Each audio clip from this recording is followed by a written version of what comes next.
ಗಂಗಾಸಾನ ತುಂಗಾಪಾನ ಎಂಬ ನಾನುಡಿಯಂತೆ ತುಂಗಭದ್ರಾ ಜಲಾಶಯ ಭದ್ರ ಬುನಾದಿಯಾಗಬೇಕು, ಇಲ್ಲ ಅಂದ್ರೆ ಯಾವ ಒಬ್ಬ ರೈತ ಉಳಿಯುವುದಿಲ್ಲ ಎಂದು ಎಚ್.ಎನ್. ಬಡಿಗೇರ್ ಮಾತನಾಡಿದ್ರು. ಗಂಗಾ ನದಿಯ ಸ್ನಾನ ಮಾಡಿದ್ರೆ ಮೈಮೇಗಳ ರೋಗ ಎಲ್ಲ ವಾಶ ಆಗ್ತದಂತ. ಅದಕ್ಕೆ ಗಂಗಾ ಸ್ನಾನ ತುಂಗಪಾನ ಅಂತೇಳಿ ಹೆಸರಾದ.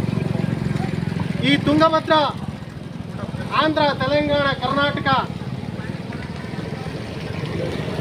ರೈತರು ಇದ್ರ ಮೇಲೆ ಅವಲಂಬನೆ ಆಗಿದೆ.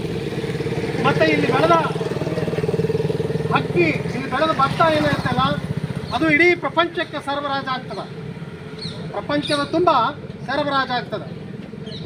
ಇವತ್ತು ಒಬ್ಬ ಹೆಣ್ಮಗಳು ರೈತ ಮುಖಂಡತ್ವವನ್ನು ವಹಿಸ್ಕೊಂಡು ಸಿರಿವಾರದಿಂದ ಇಲ್ಲಿವರೆಗೆ ಪಾದಯಾತ್ರೆ ಮಾಡ್ತಾಳ ಅಂತಂದರೆ ಅದು ಸಣ್ಣದಲ್ಲ, ಅದು ಬಹಳ ಮಹತ್ವವಾದದ್ದು.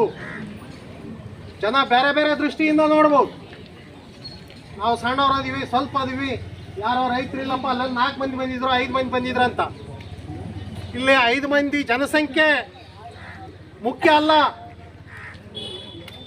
ವ್ಯಕ್ತಿತ್ವ ಮತ್ತು ನಾವು ಇಟ್ಟಿರುವಂಥ ಗುರಿ, ನಮ್ಮ ಸಾಧನೆ ಮುಖ್ಯ. ಜನ 1000 ಜನ ಕೂಡ್ತಾರ, 1000 ಜನ ಹೋಗ್ತಾರ.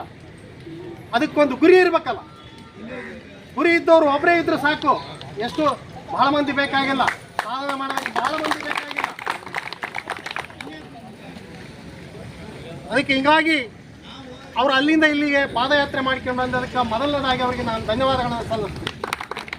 ಇವತ್ತು ಹೋರಾಟ ಅಂದರೆ ಹೆಂಗಾಗಿ ಅಂದ್ರೆ, ಹೋರಾಟ ಅಂದರೆ ವ್ಯಾಪಾರ ಆಗ್ಯಾವ. ನಾನು ಹೋರಾಟದಿಂದ ಚಿಕ್ಕಂದಿನಿಂದ ಹೋರಾಟದಲ್ಲೇ ಪಾಲ್ಗೊಂಡೀನಿ. ಪ್ರಾಮಾಣಿಕ ಹೋರಾಟಗಾರರಿಗೆ ಯಾರೂ ಬೆಲೆ ಕೊಡಲ್ಲ, ಪ್ರಾಮಾಣಿಕ ಹೋರಾಟಗಾರರಿಂದ ಯಾರೂ ಇರೋದಿಲ್ಲ. ಹೋರಾಟ ಅಂದ್ರೆ ಒಂದೇ ಅಲ್ಲ, ಹೋರಾಟಗಳಲ್ಲಿ 2 ನಮೂನೆ ಇರ್ತಾವೆ.